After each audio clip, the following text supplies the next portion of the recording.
So I'm going to try something new today. I wear a lot of wigs. For those of you who are not aware, I actually own about like 30, maybe 35 at this point, wigs. And I always get so many questions when I wear them that I thought I might as well try to do a little tutorial about my wigs.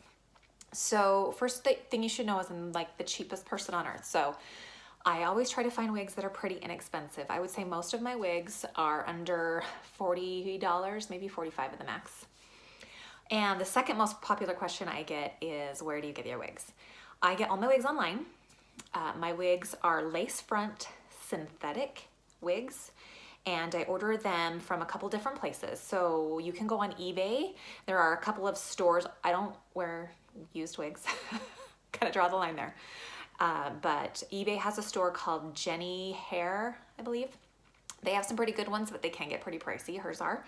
So I get most of my wigs from either glamourtress.com or divatress.com or beautyofnewyork.com. I've also shopped from wigtypes.com, and I will put all of these in the notes below so you guys can see. So I ordered 2 new wigs, mostly because I have a wig problem. I think this is number 37, 38. Let me tell you how I kind of got started in wigs, just so you can understand how this evolved. So I started doing fitness competitions, and as you can see, my hair is very short. It's actually pretty long for my hair.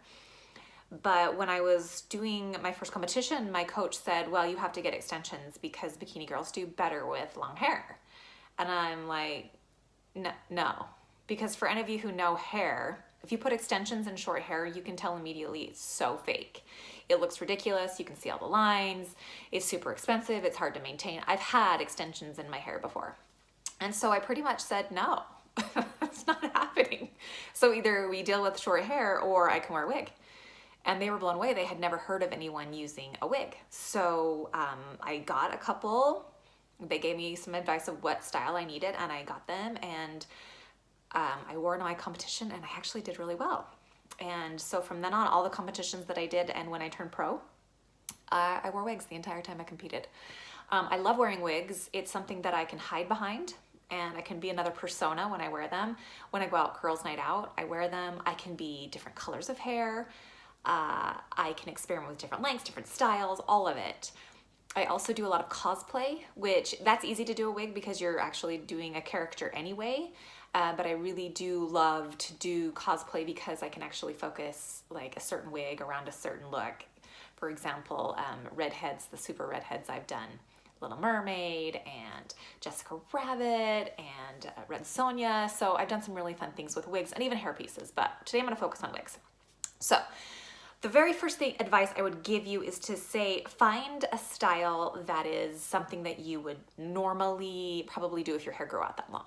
For example, as you can see in my real hair, I have a side part. That's because I have a 5 head. Not a 4 head, people. I got 5 head. 4, 5. It's huge. I also have very high widow's peaks.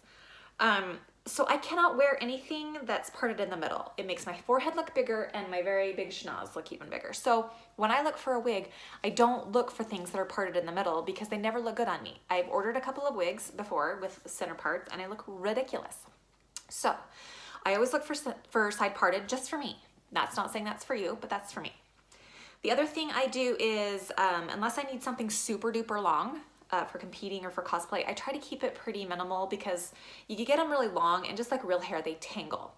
When you use synthetic hair, that's the one thing that you'll notice. After a few tries wearing it, it tangles really easily, especially starts to bunch up right here. But so do extensions. The upkeep on these is really simple. You can actually wash them with sort of like a shampoo type thing. I don't wear my wigs very often. I wear them every once in a while just to go out and only for a few hours at a time. So you can actually get human hair wigs. I choose not to because I don't need to wear them for an extended period of time. They're more expensive and they're harder on the upkeep. The other thing about wigs, most of them are actually heat safe to a certain degree, and it'll tell you usually on the packaging how hot you can get your hot iron. So if there's a piece that you need to flat iron, you can do that. I will warn you that I have tried to do that with my wigs and it has not been very successful. So just know going in, if you don't look like the look of a wig right away, chances are you're not gonna be able to flat iron it any better. Let me give you some advice on picking your wig. if you go searching, you're gonna go down a rabbit hole just like anything. So you can search by length, by color, all of it, by brand name, and I have some brands that I really prefer. But more than anything, I just kind of look for the style. And then what I will do is if there's a color that I want, but I'm not sure what it looks like, go on YouTube. I'm sure you're on YouTube now, but go on and search for that particular style, color, and usually there is a beautiful woman out there who has done a tutorial or a review on these wigs. So you can actually see what they look like, not just in the picture, but in live like movement, which is very, very helpful because sometimes the picture will show you one thing and then you get it and it's so terrible. I will warn you that anything coming from China direct is going to look like shit. I have not had a good experience with anything from China. So I am going to show you how to do this wig, but I'm going to also review this one. This one is a Bobbi Boss wig. I really like Bobbi Boss wigs. They tend to look really good on me. They're good quality. So what we are doing today is Denna F3247. So this one actually has some red tones to it. Obviously the picture is not, so that's probably backwards, but this is what we're gonna review today. And you can see the back is actually kind of an A-line type thing. And I'm gonna show you start to finish. Literally just pulled this out of the box. They come like fucking Barbies. They're like the plastic thing and the cutting and there's everything you gotta So anyway, you get it out of all of the packaging and it'll come just like this. This is why it's called a lace front wig. There's literally lace on the wig. I do have some wigs that don't come with a lace. They're hit and miss though. So every single time that you order a lace front wig, for the most part, you're gonna have to cut this off. I don't know why they leave it on here. It drives me a little batshit, but so I'm gonna take a few seconds and literally just scissors. You get as close to the hairline as you can and you just start cutting off the lace. If you cut off a little bit of hair, it's all good, it's fine, just go with it. So since it takes me a second, you guys don't really wanna watch that, I will be back. Okay, so you can see all the lace that was hanging off is now gone. I did cut through a couple of hairs, so I'm gonna be pulling out a little bit. Happens every time because it's kind of hard to get it exactly right, and that's totally fine. The world will not end. So some of the other things that I have learned about doing this is that when I first got wigs, oh, sorry, right out of frame there. I didn't know that they were adjustable. Yeah, I totally learned all this stuff from YouTube. So on the back of the wigs, most of them will have this comb, and then they have these little hookies. They're stretchy, and there's little pockets that you can adjust. And I have a little peanut head, so I usually adjust these to be on the tightest thing that they can go. So just know when you order them that they do adjust. So don't panic if you feel like they're not gonna fit. A lot of times they will also have, oh, they do. These ones have two combs at the top too to kind of keep it in place. I have gotten asked, like, do they stay on? Yes, they do stay on. I don't do a lot of head banging when I'm wearing them. I don't do flips. I don't do anything of that. I'm just normal. So just doing normal everyday activities, they stay on fine. It's like wearing a hat. And it does feel like wearing a hat. So if hats make you suffocated or hot, then you're gonna probably struggle wearing wigs. That's just how it is. But they're so beautiful. And there's so much, it's so much fun to be somebody else. Let me just tell you. Okay, so the newest thing that I have come up with, figured out, YouTube video again, is that when your part has all the hair like super tight together, it looks really fake.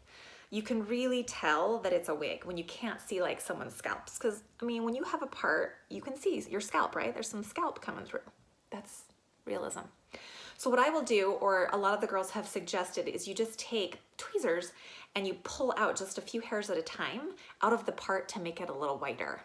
It doesn't take a lot, and I have tried doing this with tweezers, but it's maddening for me, so I will actually just take a few and just rip them out. Totally gonna need to vacuum in here. My kid's gonna kill me. This is our workout room.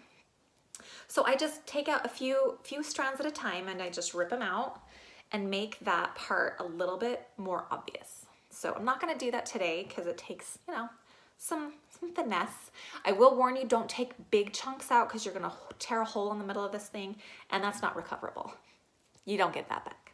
So then you've just wasted your wig. Okay, so we're gonna put this baby on, but before I do, I have to kind of prepare my hair. Now, a lot of people will wear wig caps, I don't have thick hair. I have baby fine hair, which, oh, that brings me back to this other point. You can actually, for those of you who have got really curly hair, you can actually make baby hairs, you know, your hairs that kind of stick out for those girls that have kinky hair. You can create those. You can cut some of those or rip some of those out of the wig as well to create those on your own. So go ahead and YouTube video those if you need help making baby hairs, because for some of you, that's probably something you want to do. I don't have baby hairs naturally, so there's no need for me to do that. Okay. Me, I don't wear a wig cap because this is enough as it is. And as you can see, it's actually kind of breathable. I can stick my fingers through it. And I don't like to have my hair matted down with something else anyway. And then because my widow peaks are so high, I don't like to have the cap hiding them. There's a lot of reasons I don't wear wig caps, but that's just me. If you want to wear a wig cap, you do it. Okay, so for me, I just brush out my real hair and then I clip it back. And sometimes if the wig is the same color as my hair, which most of mine are, I don't even worry about clipping it back that much, because if a little bit pops out, oh well. So, ooh, you can shine a movie on this baby. So I just take a couple of barrettes, click them in, pull it back. It's really not a big deal. By the way, if you are to ever get a full lace wig, it goes all the way around, you can actually pull your hair up into ponytails and stuff. I haven't tried those yet. I don't know why. I've never had the need, but we may go there. Okay, so the best way to put on a wig for me is I just normally, because my makeup is done, I try to put it here and then pull it around the back. So, but the biggest problem is because they're not center parted, I have to fucking figure it out. So get that big comb in the back, kind of hook it, and then we center it. Ooh, she cute. I like this one. As you can see, I do need to do some plucking because this looks pretty fake, but I like this fullness. I like that. The color is nice. I'm gonna turn so you guys can see the back. I can't see the back. What do we think? Cute? So anyway, yeah, I'm gonna do a little work with her and like make this a little wider. And let me give you one more tip before I go. So, some of the girls have actually suggested getting concealer, and when you have made your little part, like put concealer down your part to make your scalp look like it's coming through, just giving it a more realistic look. I personally don't like the concealer because it's sticky. So I have actually got some skin tone colored eyeshadow right there. And I will just put that and do that. And it makes it look super real. So there you got it. Yeah, if you guys have any more questions, let me know. But I'm gonna try to do as many reviews as I can on these wigs, and they will rotate in and out. So you may not be able to find another wig like this. If you like wait a year and you're watching this video and you're like, oh, I like that wig, and you try to find it, you might not be able to. So the next one we're gonna do is also a Bobbi Boss one, but I will do that another day. And yeah, chat with you guys later.